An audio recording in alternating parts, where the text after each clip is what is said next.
Bobby Ingram, Curtis Ennis. Know that we've been loyal way back from the beginning. A trusted source for the news. 79th Halas, what it is, what it do. Since Bobby Ingram, Curtis Ennis. Know that we've been loyal even when we wasn't winning. A trusted source for the news. 79th Halas in your ears, you. Since Bobby Ingram, Curtis Ennis. Know that we've been loyal.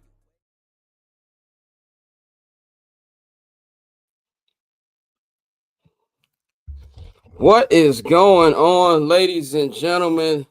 Happy Dr. King Day. It is January 20th, 2025. It is your boy, Scott Flows, and we are here for an emergency episode of the pod, episode 265, to announce that Ben Johnson will be the Chicago Bears' next head coach, man. It is Scott and Flows here with y'all. Y'all can follow us at Barberchair Scott, at Flows and Delaney, at Barberchair Network, and at 79th and Halas, man. This is going to be a random episode. We have no rundown. Obviously, this news just came in 30 minutes ago. Joe, hit me with your initial feeling. How you feeling right now? Oh, I feel great. I mean, I think that's a pretty easy feeling to convey. I'm happy. It was the correct choice for the first time in what feels like forever. The Bears made the correct choice. It was the everything pick. It was the correct choice, the sexy pick, the future pick. It's everything. And you've seen enough of Ben Johnson these past few years to know that the dude knows what he's doing on offense. And I mean, if they have a better quarterback, the Lions are still going or on to the next round. That's the legitimate truth. If they have a stud at that quarterback position, they're going to keep going on. But the fact that he is able to make so much out of that Lions offense and get them as far as they can while not having a star at QB is nuts. So right now, I'm feeling what I felt, albeit on a higher level, when the Bears got Brandon Marshall. If you've been a Bears fan for a long time, you remember what it was like to be like, oh, we got a receiver. It's like happy day. It felt like everything. Now, correct me if I'm wrong, Scott. Did they get Jay Cutler for a year or two and then had Brandon Marshall? Or They had Jay Cutler 3 years before they had Brandon right. Marshall. So Jay Cutler was this decision where you got a semblance of a quarterback. Jay Cutler is the first true quarterback in Bears history. Jay Cutler throws like 27, 28 interceptions the first year, but he's still better than what you see. He throws the ball. He doesn't care. Now you're like, all right, he needs an actual receiver. In comes multiple-time Pro Bowler Brandon Johnson. I feel that sigh of relief. That's what I feel now. Albeit that if this was a scale of 1 to 10, that Brandon Marshall was here, which was high at the time. Ben Johnson is up here. I mean, the dude utilizes the run. The dude utilizes the pass. This is the perfect pick. Now, I want to stress Bears fans, do not give in to that Bears anxiety and that Bears depression and that Bears nihilism where nothing matters because it's all going to mess up in the end. No, embrace this moment. Be happy. This is what it's all about. This is what football is about. You struggle, sports period. You struggle. Then you get to the promised land. It's a great feeling. Yeah, I'm sorry, Order, to tell you Ohio State's not losing to Notre Dame. If you listen to the audio version of this, Orlando put in the chat, Bears get Ben Johnson, Ohio State losing in dramatic fashion late night. This is what heroin must feel like. Unfortunately, we're about to smoke Notre Dame. And I said the same thing all of these rounds. I was like, we're going to smoke Tennessee, we're going to smoke Oregon, and we're going to smoke Texas. And we smoked all of them. We're not losing to a team that ain't played nobody. And lost okay, fuck Ohio State. Let's get to the real thing we got to talk about. Gustavo is right. Caleb probably doesn't even believe the text he's getting right now. Exactly. After being trolled last week, I know he had to actually wait to see it. But this is what I just want to say, man. First of all, I'm with you. Bears fans, embrace being happy. You know what I'm saying? Like, it does not happen a lot. The Bears actually got it right, which never happens. The Bears never get the sexy pick. They never get the big pick. And look, if I expect it to work out. If it don't work out, it don't work out. But this is like drafting Caleb last year. If Caleb doesn't become the franchise-altering quarterback that we hope he becomes, we live with that. Why? Because they swung and took a chance. I still get Sometimes I look at Patrick Mahomes play and I still get a little bit of PTSD. That's because they didn't take a chance. They took a chance here. They didn't go the usual Bears route to go get Mike McCarthy. Even though, like I said, I still don't think that would have been a bad hiring, and I'm not going to change my opinion on that just because we landed the big fish. But this is what you needed to happen. The number one guy out there for the last 2 years. For the last 2 years. He was very picky about where he was going to go. And this also, too, just puts a jolt into the fan base, which has been, let's just be real about it, been pissed off and down and out, rightfully so, with everything that's been going on. But it finally feels like Ryan Poles and Kevin Warren and George McCaskey are all the same page, and that's all Bears fans wanted, man. And for the first time, maybe in sports history, airplane tracking was actually accurate. And for last year, the train, I mean, last winter, they were tracking Shohei Ohtani's plane, said he was landing in Toronto when that nigga was still in LA. Right. It just went on the other side of the 405. That's all it was. This was accurate. I'm excited. And also, two things. Joe, what did I say for almost 2 weeks? I don't buy the Raiders hype. Right. Right. I just never bought it. And then Jordan Schultz said when the report came out, he was never highly considered him. He just took an interview with him. Everybody saying Raiders. I was like, it sounds like BS to me because it just doesn't make sense. Right. It doesn't make sense. And then I forgot my man's name. I think it's John Johnson. I don't want to mess his name up. From Fox Sports. He said this morning that momentum was heading towards the Bears. And this is after he said yesterday that momentum was heading towards the Raiders. So that's when I knew it was for real. But then when Josina tweeted it, and I know Josina gets a lot of shit on Twitter for whatever reason, but she be pretty accurate. Then I was like, oh, this is really going to happen. And I just started really feel confident about it. And I was in the group chat. I'm not going to hold you there because we were taking the day off for the holiday. And there was a lot of stuff going on, inauguration, 3 NBA games, and of course, national championships. So I just didn't want to do the show. But we were talking about it in the group chat. And I think Courtney put us under the group chat about Stafford possibly retiring. And I said, this is a Ben Johnson only news chat.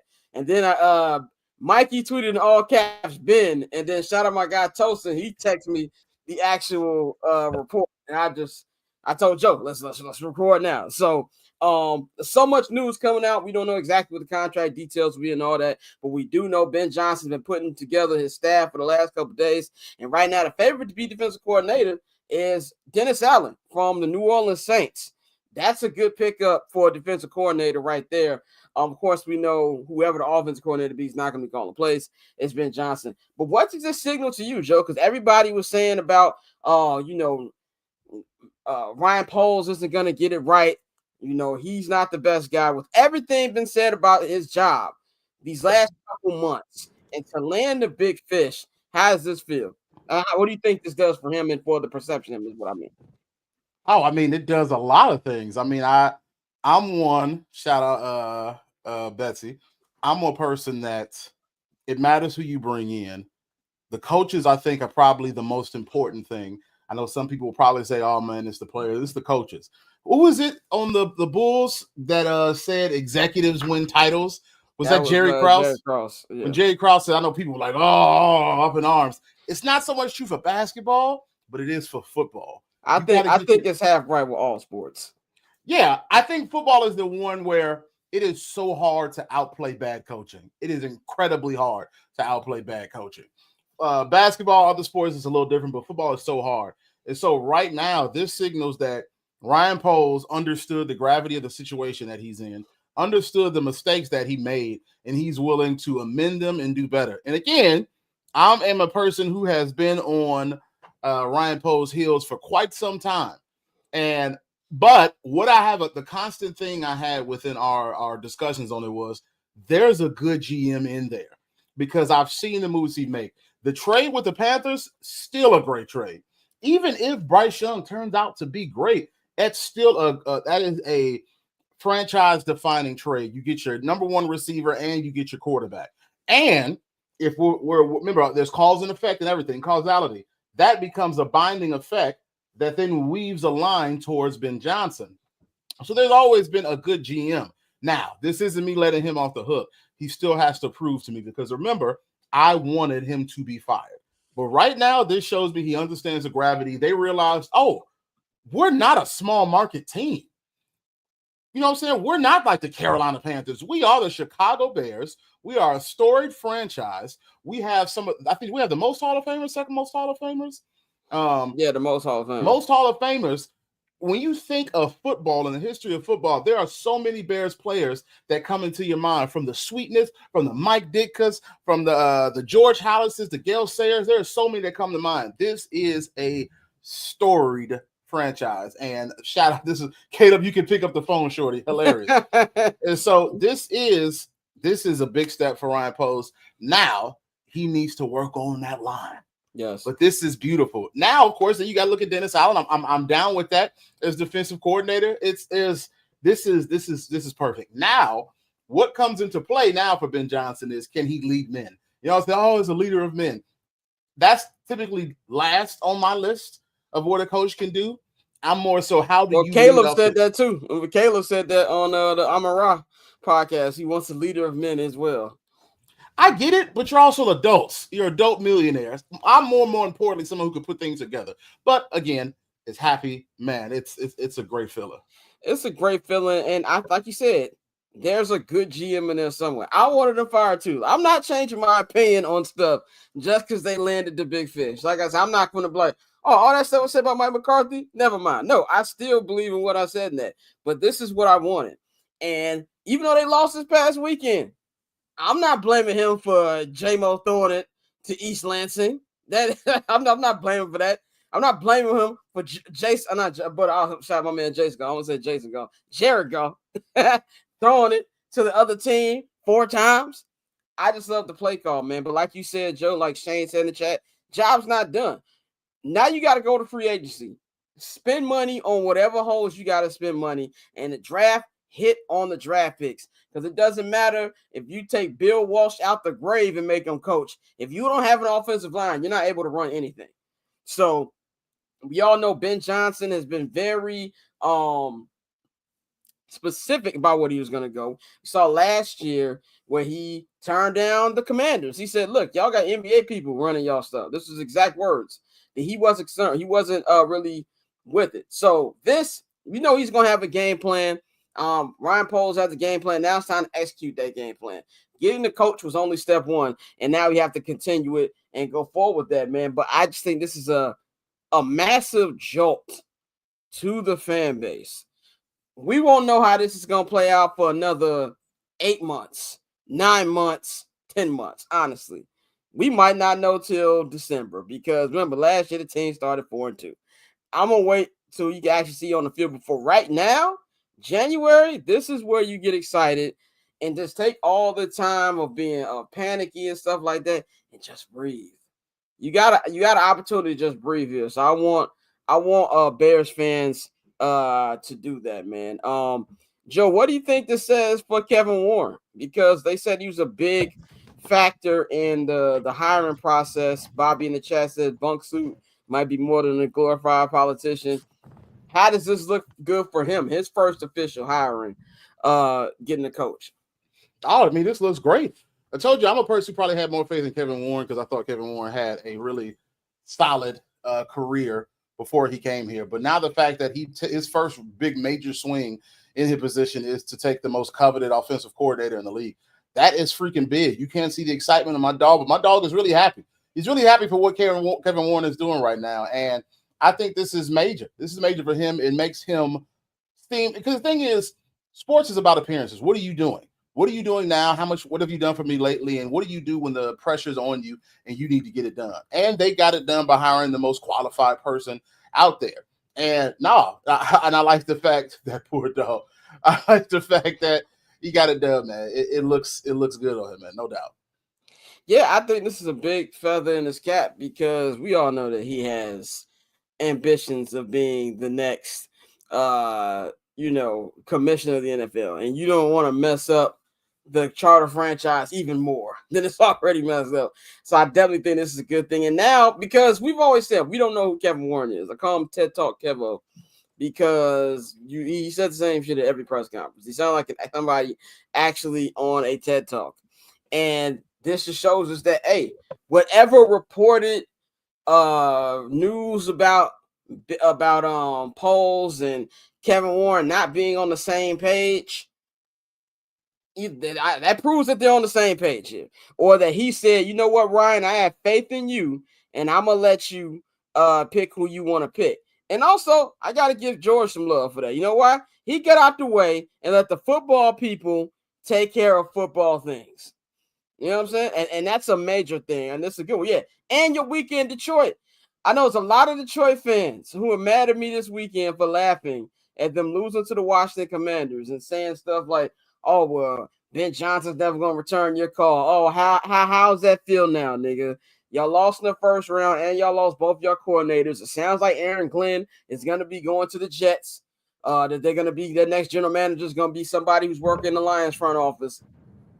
And you know what I'm saying? And back to the project. Actually, I don't know back to project. Y'all got a good roster, but this is a major blow. This is a major blow right here, man. And this is, hey, I can't even really put how excited I am right now. I can take a breath.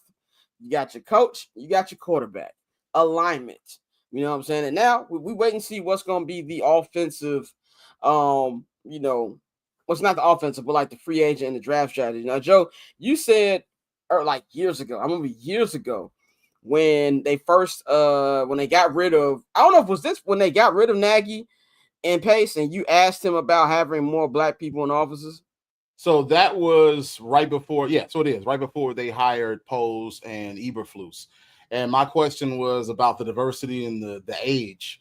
Shout out my dog Sote. Good to see you, Sote. I was showing about the diversity and the age of the Bears. And his whole I have to give him a little bit of credit because it's a lot of niggers up in Halas Hall. It's one of the most diverse organizations I've been a part of. Now, that's not to say the job's done or it's perfect, but I go in there and I see diversity, whether that being not even just black folks, women. I see more women in the Bears organization, and that is just a positive sign. And for some people, it's not important, but I just want you to look at the world that you live in. The world that you live in is not just one racial group, one gender. It's tons. It is tons. And so it's good that you have a organization that represents that. And now it trickles down to the coaching. Now you're getting someone who is a young playmaker, who is a young signal caller, who knows what they're doing and who has done it on a high level. And I'll give George that credit. I will absolutely give George that credit. That was a really smart move to do. And now it's time to get it done. That's just really it's no more talking. Now it's like, oh, that's cool. It's time to get it done. It's time.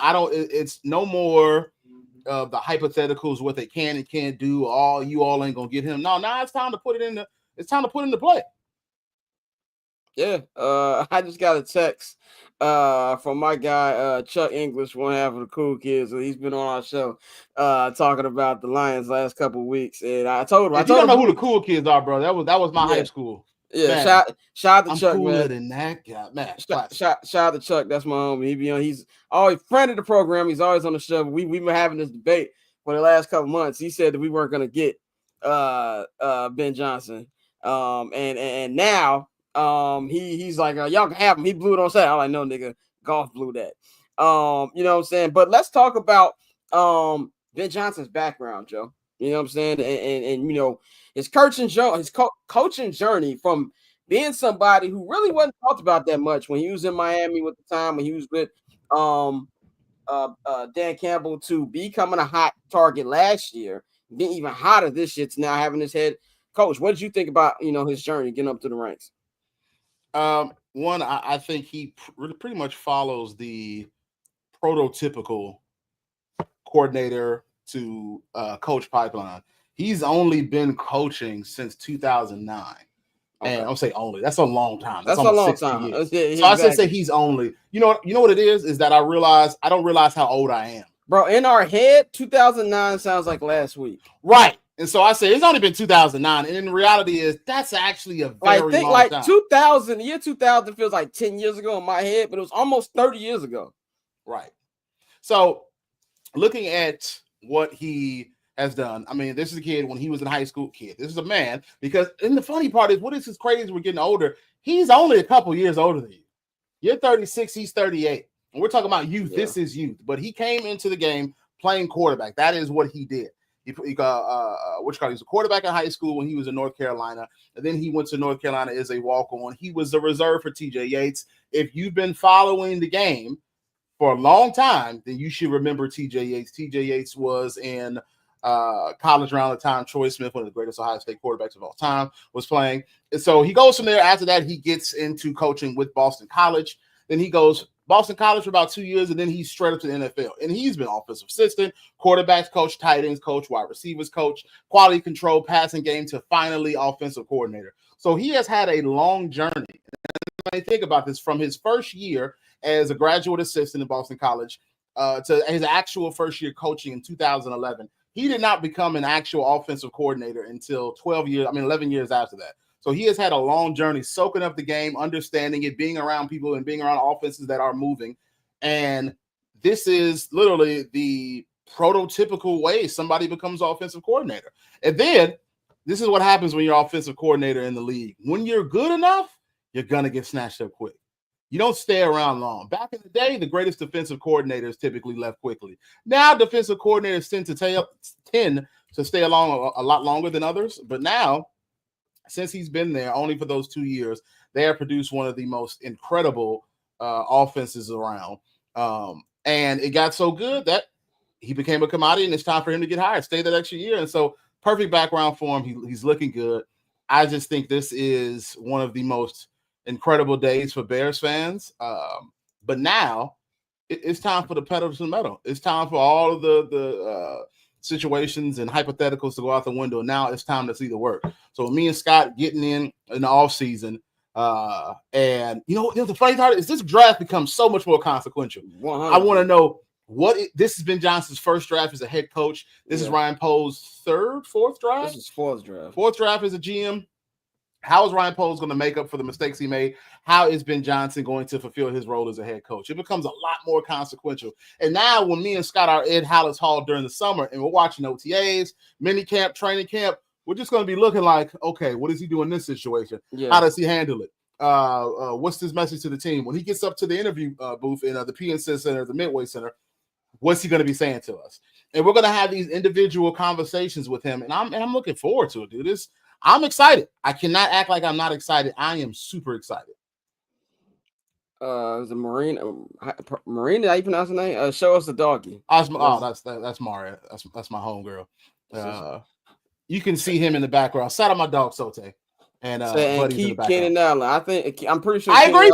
I think Kenan Allen wants to stay now. I mean, I think he wanted to before, but I think that let's talk about the impact, because the number one guy here who we've said this, Ryan Poles has said this, it's Caleb Williams. Mr. Caleb Williams had a so-so rookie season. I thought it was decent.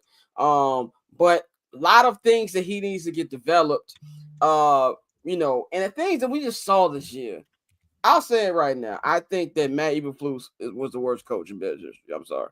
At least in modern Bears history. At least Trestman won 9 games 1 year.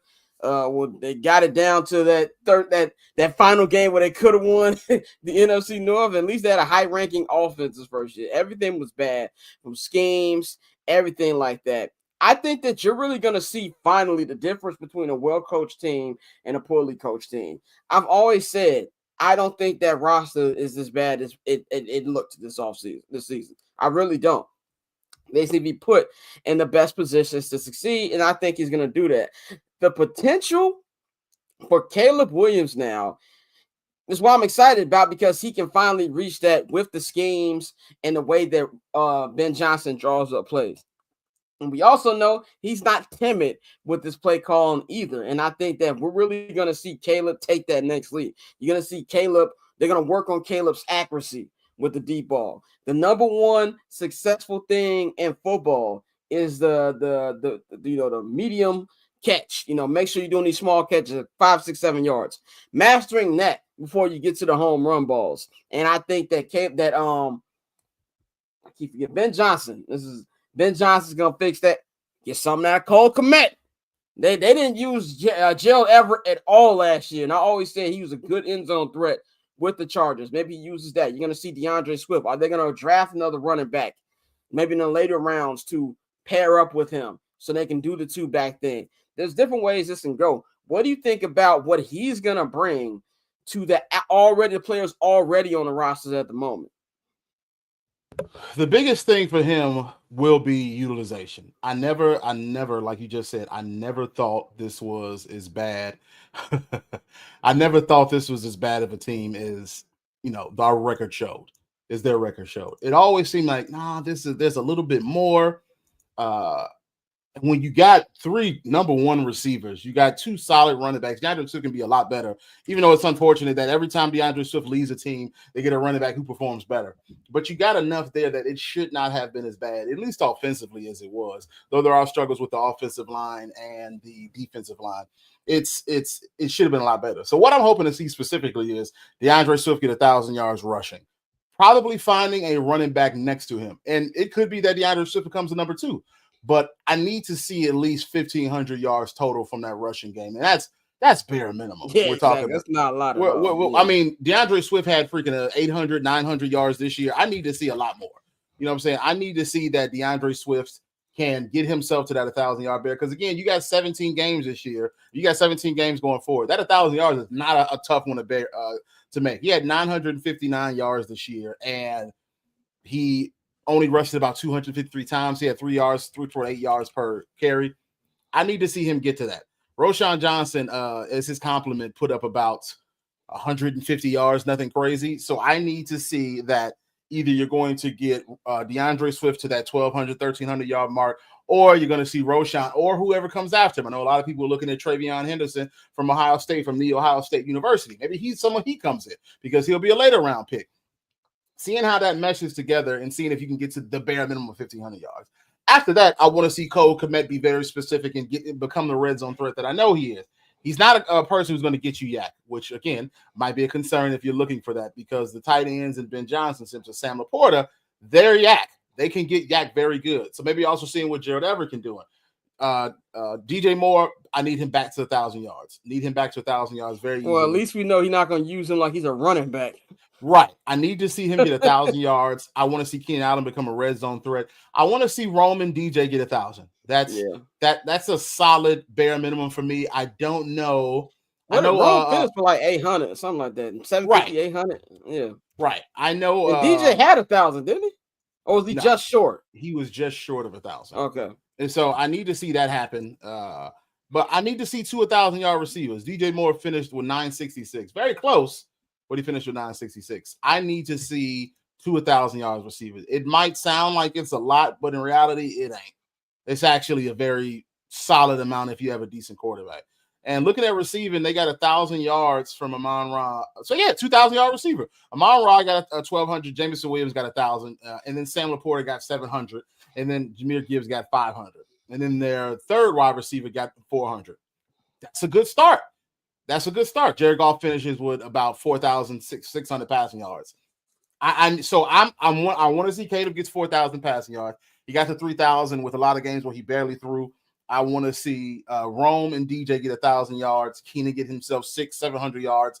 Good much amount of touchdowns. Maybe even if he goes less and he gets 500 and you boost up Cole Kmet. I want to see that happen, but I want to see that ball being spread, and I want to see it come out quick, and I want to see them utilizing the tough runs, the smart plays, because in the end, football, sorry about my mic, football is a game of who's going to tweak less. In the regular season, we saw that all weekend. We saw it all weekend. Yeah. We saw that all weekend. It's a game about who's going to tweak out the least. In the regular season, you give yourself a little bit of room. You know, things don't work here, things don't work there. Sometimes you get a little luck, but in the postseason, that luck starts to go, and it starts to see who's going to call the smarter plays. The Chiefs win because the Chiefs don't tweak off as much, and that's what it's going to come down to. Shane, you put up a good point. I really want to know how the national media is going to react to this. Is Ben Johnson not going to be the chosen one anymore because he picked the Bears? You know how they like to do it. You know how they like to do that Bears tax. Yeah, but everybody loves Caleb a year ago. Now it's, the Bears made the wrong decision. That I'm interested to see 100%, man. But I also, want to talk about, too, when it comes to Ben Johnson's, like, there's big culture issues this year. Big culture issues in the locker room. It was terrible to the point where some people were even comparing it to 2014, which, in my opinion, is still the worst season in Bears history as far as like off the field drama. That team win wise was still better than this team, but off the field drama, it was ridiculous. I think that's gonna be something too that we gotta watch because it's more than just calling plays now. Are you going to be able to get a culture, get a locker room, and change it compared to what it's been these last couple years? Not just this year, really since the end of the 2019 season, I guess. I think 2019 season, 2018, Nagy's first year, that was 100% of culture. And you know what I'm saying? You can say what you want about Nagy, but those players love Matt Nagy. Can you give the same thing here? He's the first-time head coach. That's going to be something I'm going to be looking at because we don't need to be able to come in here and just have, they're putting up points, but what the locker room's like. That's a very, very important thing right there, and it's going to go into a staff. And that's like we said, Dennis Allen can help the leader of men. You know why I like Dennis Allen as defensive coordinator? Because he's part of defenses that like to take niggas' heads off. We need to go back to that old school defense. And that's why you also need to get right in the defensive trenches as well. And so I'm really focusing now that we got him. What's the staff going to look like? And what's he going to do culture-wise to be able to fix this? Because now it's like, okay, all the hype is whatever. But now we're going to see if he's really going to be that or he's just a dope play caller. Can he be what Sean McVay is? Can he be what Kyle Shanahan is? A lot of people didn't think that Matt LaFleur was a leader. You see that he got the fire in him as well. He's a good leader out there as well. So can he be more than just a play caller? And Alex, good stat right here. Dennis Allen's had a top 5 defense every year since 2018. So yeah, of course he's gonna know if he is the final pick. He's in the running. What kind of defensive guys they want to get? What do you think that he can bring, or what are you looking for him to bring culture wise with this team? Cohesion, smartness, if I'm using that correctly, and just an attitude of how can I do things the most efficiently. You know, the thing that I liked about the Lions is it wasn't just all passing. Even though Jared Goff passed for 4,000 yards, it wasn't all passing. It was how can I get down the field in a smart enough way that we're going to do it efficiently. We're going to do it in a smart and contained manner, and we're not going to tweak off. And that is the biggest thing I want to see him do. Sometimes with penalties, it does come on to being prepared, being disciplined, making sure you have all the things squared away. But more than that, I think it's the right people.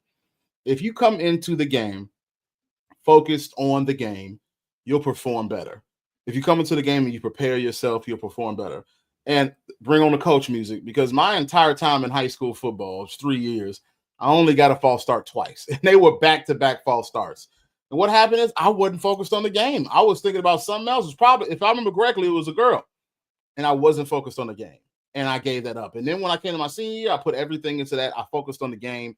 And I never got that again. And I only gave up like 2 sacks my entire high school career. So stat for y'all out there. But that's what it comes down to. So more so, how can the coaches make them disciplined is how can you bring in people who want to respond to that and who want to be disciplined, who want to do the correct and the tough things. That's the best things there. And that will start with the staff you bring in. The staff are going to keep everybody accountable, but also open up everything and be communicable. I don't know if that's even a word, but communicate well. And too often I've heard with the Bears locker room and people that I know around the Bears that Eberflus didn't just do that. He make a nice speech and he called it a day. He was awkward and personable. And I knew that the moment they hired him, when I had a one-on-one, what's it, one-on-one, like 1-on-4, we were all sitting in a round table and we were just talking. And I was like, hey, man, he mentioned he was an Orthodox Christian. Orthodox Christianity is very, it's like Armenian, Russian, very gaudy. Orlando called you CPS Orlando Pace body ass. Orla, where'd you play it? Where'd you play it, brother? Zion Andolini. Zion Andolini. But when I asked him about Orthodox Christianity, he just talked about church service and everything. And I was like, man, I've always wanted to go to an Orthodox church. And he's like, yeah, it's great. And he moved on. And I was like, okay. I'm like, what's the personal attitude? And I noticed every conversation was just small. It was short. It wasn't personable. Not being said, that's not always required for a coach. But when you're a 24, 25, 26-year-old player, you need a coach that's going to interact with you. That's going to have some sort of camaraderie. And he didn't. Again, shout out to Sote. I'm not sure if not being awkward is a requirement, but for Orlando the Bears, said he played at Lakeview. yeah, don't talk to the two-time city champ Kiri Condors, but I don't want to hear it. But being personable, I think, is almost a requirement for the Chicago Bears. Based on my time there, based on my 5 years covering them, you need to be able to resonate it because there are media members for the Jalisco Jaguars. There are media members like my man Jason Leisure that are going to grill you. Like my man Dan Weeder that want answers. You have to be willing to deal with them. Shout out to the Condors. I'm throwing up Crip, but it's just a C for Condors. There's no Crips in Chicago. But you got to have that personality, and it's not even a big personality. It's just a willing to talk. And so now that we have him, unfortunately, I have to go back to something I said I would never do. I want to see him win the press conference. It's a small thing, and it's not important, but I need to hear it. I don't think I've ever heard him talk. I have. I've looked directly on Lions' YouTube page to hear from him. But I need to see him win the press conference. I need to hear that. I need to hear confidence in Bunk Suit when he gets up on there. I need to hear confidence in Ryan Post. I need to hear all of that. So, yeah, man, good things ahead. Yeah, I would assume, we haven't got the email yet, but that the press conference will probably, if I had to guess, probably Thursday or Friday. If I had to guess, I will be there in attendance 100%. You can bet that I will be there. I'm wondering if I will take off from work. I know a few of my students' parents follow me on IG because of quite a few of them like football, and I wonder if they're seeing the trend that their child's teacher won't be there this week. You got a holiday today, and y'all off tomorrow for the weather. They're gonna tell your beanhead ass come to work. I know. If y'all don't have tomorrow off, you could probably swing it. If we didn't have tomorrow off, I could swing this. But if I take a day off, I'll have taught 2 days this week. I don't know if it's gonna work, but this is like Caleb Williams was a big press conference. This is right next to his importance, and I want to be there. I wasn't there for the Caleb one. You were. Caleb and Rome's press conference felt like a president was being inaugurated. And by the way, I was half dead when I was there. That's when I was sick at the time. Right. And that's what I had tonsillitis, and I thought I was over it. And I think the Bears got us it was some type of Mexican food. I don't know who it was. My stupid ass thought I could eat some salsa. Boy, I was in pain. When I had that food, I was in pain. But I think this is going to be like that. I always know when it's a big hiring, when there's other media outside of local media or more Chicago media who don't ever be there. So I'm going to be there an hour and a half early, whenever it is. But let's talk about the ramifications of the Bears-Lions rivalry, which is become one on Twitter.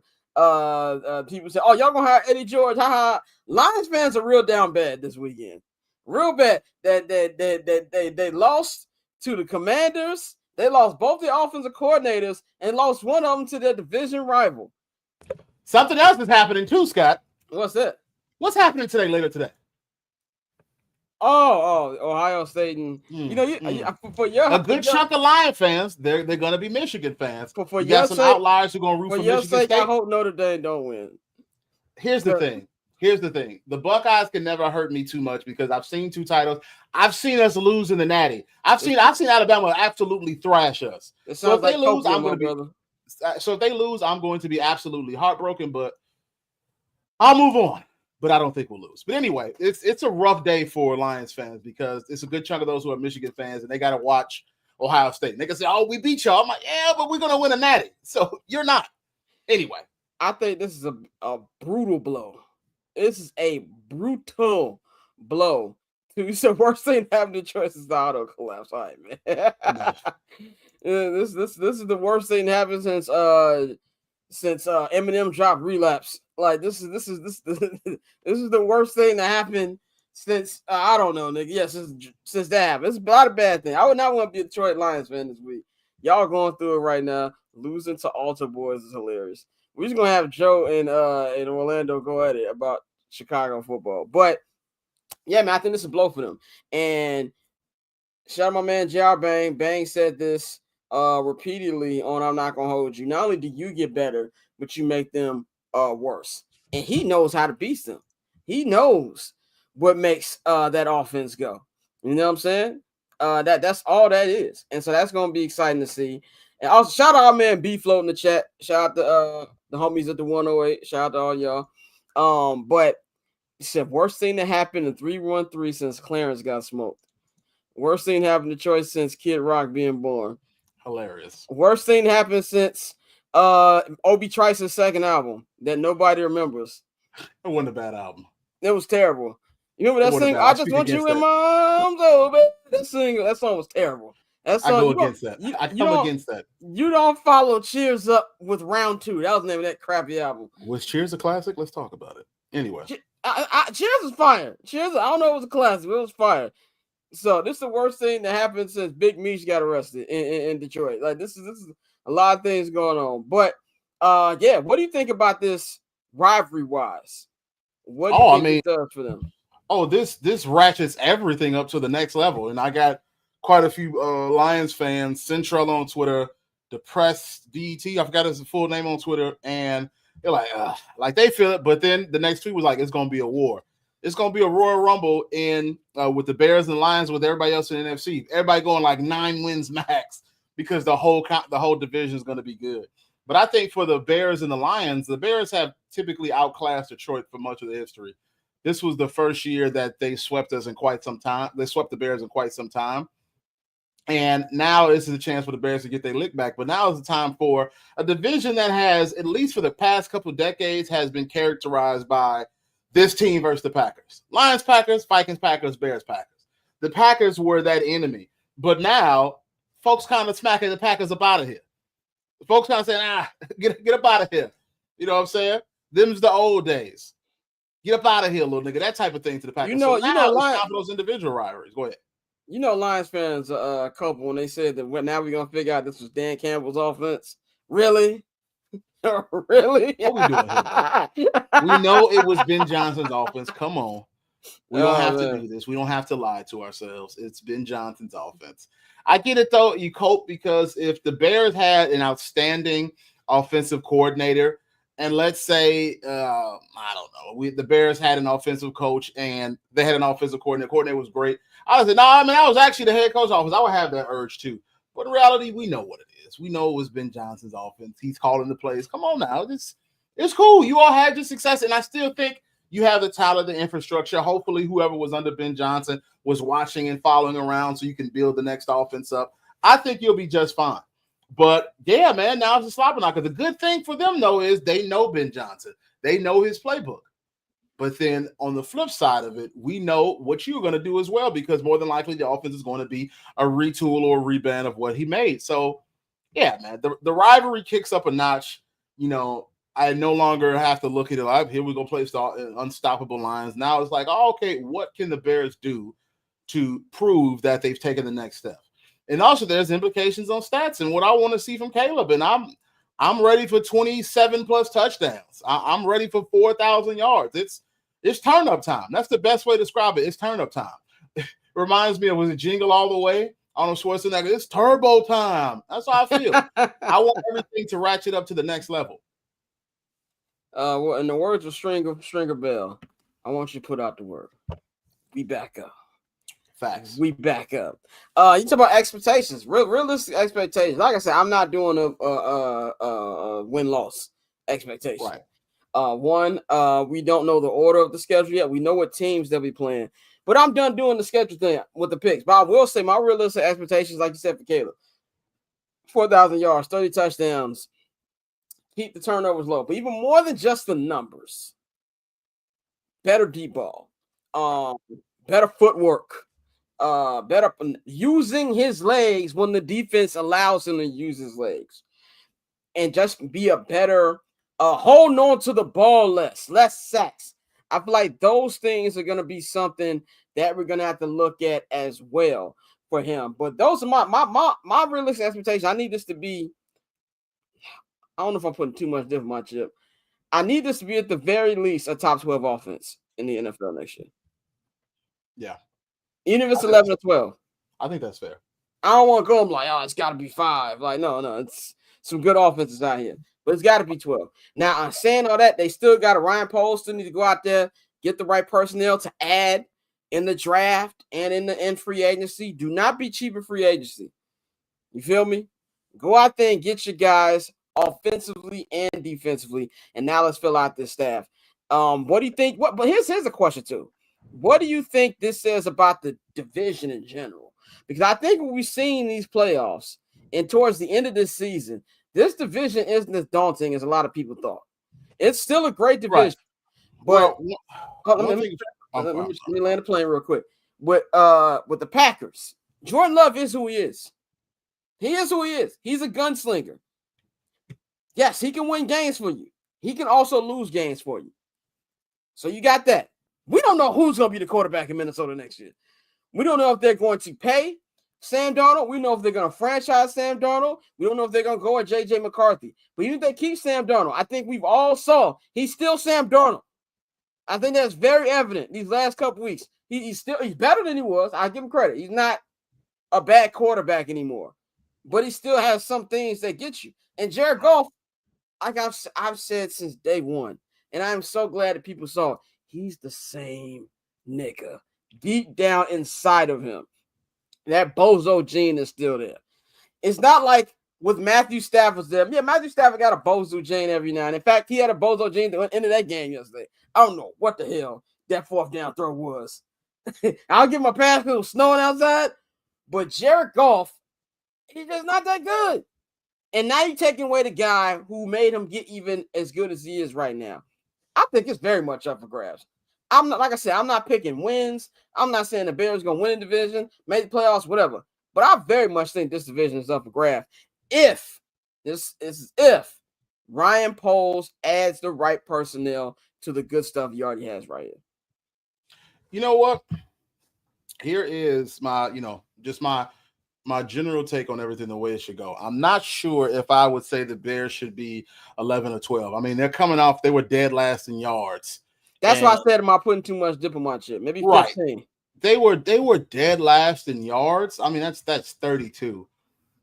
Realistically, I want them to be 15 or better. That's a huge gain. That's 15 spots up. In terms of like total offense, I think they're around 25. So you're going from 15 to 10 spots up. I want you to do just a large jump.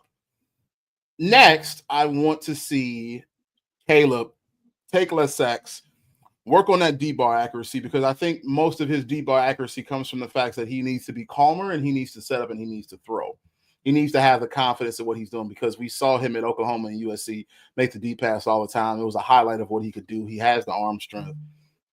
So adding that to the repertoire, I need to see that. I need to see 3,800 yards passing. I know Scott didn't want to give specifics. I need to see 3,800 yards passing.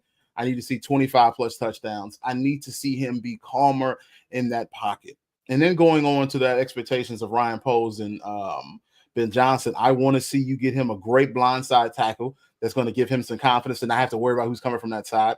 I need you to see him to get him a center who does not get pushed 20 feet into the backfield after the ball is snapped, who communicates with him well, and get them able to handle the blitzes, handle the stunts, and then communicate. And in terms of passing, I want to see you work on the basic concept of football.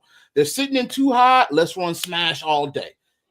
If they're pressing your linebackers up, they're going to stack the box. I want to see Caleb look back and say, you know what? Changes at the line. They're going to send the whole box. I'm going to get off on a quick snap. I'm going to get the ball out of here. I want to see all of that utilized. I want to see plays at the line of scrimmage, but I don't want to see too many horizontal plays. I want to see the ball be pushed upfield. You mix in the horizontal when it makes sense. And so, for instance, you'll see Jared Goff throw a nice intermediate 15-yard pass. Most people now would expect a run. Nope, I'm throwing horizontal to J-Mo. He's going to take it. That's what I want to see. I want to see it make sense. And you get those basics down, Pat, I think this is a good enough team where they should be able to get themselves into the playoffs. And my only expectation is, no matter what it takes, you won 7 the year before, you won 5 this year, you should be within that 9-10 win range. And hopefully that should get you in the playoffs. That's my expectation. Let's talk about the broader, context of when it comes to the other hirings in the NFL. Because I told you, we were talking about this all day today. I said, this kind of reminds me of the coaching version of trying to get LeBron, because it's like once this domino falls, everything else is going to fall. Now we wait to see where Aaron Glenn goes. He's the number 2, target out there. Where's Mike McCarthy going to go now? Where all these other guys, Todd Monken, What do you think this does? What do you think it fits in the coaching carousel compared to other potential hires across the league in different situations? Well, right now, I think Todd Monken kind of jumps up into that like second spot of a person you want to get. Aaron Glenn is probably third around that list, but now teams are going to be in a frenzy. This is the same as when you have a free agent signing. Once you have that large free agent go off the board, it's a scramble because every team had the bulk of their resources focused on that one guy. And one guy then picks and chooses where he wants to go. And then from there, it's like, oh shit, who am I getting? What do we get? Let's get this guy. Let's get this guy. The good teams are going to have, not all their eggs in one basket. They're going to have multiple places they're going to look and place themselves. And now that happens, I think Tom Monken becomes a hot commodity because he took Lamar Jackson, who Scott's most hated quarterback, and turns him into. Okay. Oh, time out. I do not hate Lamar Jackson. In fact, I apologized 2 months ago about my takes from him, but I just said last night, we got to stop acting like turnovers early in the game don't impact. So let's relax. Well, go ahead. Right. So my thought is now, but the fact that he took Lamar Jackson to have he had the greatest year of his entire career. Yeah. I think his first MVP year, he threw for like 3,800 yards passing or like 3,200 yards passing, 35 something touchdowns, like 5 interceptions. This year, he throws for 4,000, first time in his career, 40 plus touchdowns, 4 interceptions. He rushed for like 800. Like he played out of his mind. And then I think it was Todd Monken's ability to allow Lamar to be him, but also encourage him to run. That being said, they did get away from Derrick Henry the other day with their game plan. But all that being said, Todd Monken gets boosted to number 1. Aaron Glenn is either 3 or 4 within that. 2, 3, or 4 within that list. And now it's literally scramble time for a lot of teams. I'm just glad the Bears don't have to scramble. Also, Mike McCarthy probably fits in that list unless he doesn't want to coach. Shout out our boy Duke, who said, well, y'all can get McCarthy. Y'all niggas just interviewed Leslie Frazier. Enjoy. Oh, man, it feels good to be on the other side for once. Right. It feels good to be on. What did they say? Oh, bro. Anyway, I'm with you, though. I think Todd Monken goes up. I still think Aaron Glenn is probably is right up there. I think Aaron Glenn actually is the next person to get the job. Sounds like he's going to the Jets. They're gonna be lining him up with their new GM. He comes from the Lions background, which honestly the Lions have been better recently, but also he's been with the Lions 26 years. So I don't know if that's a confident background right there. You know what I'm saying? That I would want just because he's been with the Lions recently, and that is their he's former Lions executive, but he's the current Commanders system GM. Lance Newmark. He's having a second interview, and so is Aaron Glenn. Work together in Detroit, so I'm guessing that's the relationship right there. I think he's going to go there, and I think Big Mike McCarthy's going to land in New Orleans. They were the two names Adam Schefter named today for possibility for the Bears and the Saints. He was offensive coordinator for the New Orleans Saints 21 years ago. Speaking of New Orleans, we're going to have news soon. Stay tuned for that. That's all I'm gonna say. But I think he lands there, and I think Todd Monken. Who else is available to? I think he go to Jaguars, because they're still trying to get anything out of Trevor Lawrence. I think he's cooked. I think he is what he is. I think he's just a mediocre quarterback. When your 5th season, you usually are who you are. But if that last ditch effort, you're gonna want a guy who's already won 2 MVPs. And gave him his best statistical season. I can see Todd Monken landing. I don't know where the Raiders go. Hope you niggas know how to speak Pete Carroll. That's all I got. Hope you niggas know how to speak Pete Carroll.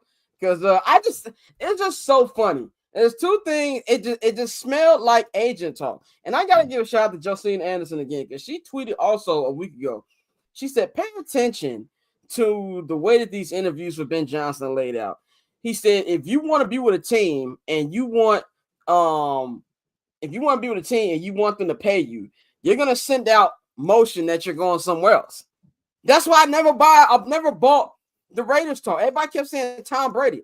Like Tom Brady owes 5% more of that team than I do. Like it's not a major thing. Number 1. Number 2, Tom Brady's not playing quarterback. And I forgot who said it in the chat like 20 minutes ago, but they were spot on. I could see if they had a top 3 pick. Right. And they had a chance to draft Shador or Cam Moore. That makes more sense. Right. Y'all at pick 7. And there's four QB needy teams. Shador and Cam are not getting past pick 3. Right. Who's got no one? Tennessee needs a quarterback. Freaky Sean torn his towards Achilles again. So the Browns need a quarterback. And then who's the third pick? The Giants. The Giants need a quarterback. So I never saw him falling that low to begin with. And shout out my boy Mikey. I'm not gonna hold you. We definitely gonna talk about this on Friday because I love being right. When he kept trying to sell him in a long-term plan. I'm like, brother, this is the NFL. You don't get 6 years. This ain't the NBA with no quarterback. He's fired by year 3. And it's the last thing that annoyed the shit out of me. Everybody kept saying how bad the Bears front office situation was. And very true. But what I got tired of was people acting like the Raiders was a better one. If you have a coach hiring right now, you obviously not in a good situation. The Raiders are still paying John Gruden. They have to pay Antonio Pierce. And I think they got to pay Rich Bisaccia, the interim coach that they brought in. And on top of that, they still got to pay their last 2 GMs. That's not a shit show. Like, what are we doing here? That's why I just never bought it to begin with, man. So my closing debate on this, my closing thoughts. I'm ecstatic. I can't go back to read all the tweets, see what Bears Twitter's talking about. My phone been blowing up. But I'm ecstatic. Job's not finished, in the words of Kobe. This is just the beginning of a lot of stuff they got to do. Now we focus on free agency. Now we start crunching film for the draft. And me and Joe are going to have a lot of draft podcasts to think about who should we take. Bears got 10 picks. They got a number 10 pick in the first round. They have 2 second rounders. Theirs and Carolina, high second round picks. They've got to get this right. They've got to get the trenches right on both sides. So I'm excited. I'm going to enjoy the rest of this night. Watch the national championship. I don't care who wins. So I'm going to enjoy that we've got a head coach, and I'm going to enjoy that the Bears actually did something smart for the second year in a row. They didn't overthink the quarterback, and they didn't overthink the coach. Now, don't overthink the rest of the roster. So my entire opening thing, because right now I'm very excited, and at the same time also mixed with anxiety for the national championship. So I won't have all of my thoughts, but the most important thing I can think right now is you got the right guy. Now he needs to get the other right guy. He needs to make sure he get his coordinator picks correct. He needs a coordinator who's going to work well with him and understand the ins and outs of the game, understand how to use his talent. He's going to have to also make hard decisions. Maybe you trade off a few picks. Maybe Cole Kmet isn't your guy. Again, this is not saying no Cole Kmet, but maybe you think, we're going to get somebody better to draft. You have to be willing to make those decisions. Unfortunately, I think Chicago sports ends up being too much of a, this is our guy, we want to keep our guy. You got to be willing to get rid of those who you think are going to be, who are the greatest fit and who will be a better fit going forward. So he needs to make sure he puts the people around him who knows what they're doing, who are the most qualified for it. Then he needs to also make sure that he's willing to move on from people who are not fitting those schemes well. And then after that, it's time for management. Not only are you the head, you're not only the play caller now, you are now the head executive of the football side of things. You are the person who are going to control what happens on that field. And so with that comes relationships. He needs to be willing to build relationships with the players around him, make himself accessible. Don't just have coach speech. Be willing to talk to these people. Be willing to enforce these things. When Flus came here, he talked about the HITS principle. I don't care about all that, bro. I don't care about the words and the acronyms that you have. What are you going to do? What are you going to do with it? And so now it comes to no more talking. It's time to go. It's time to get down to brass tacks. It's time to get things going.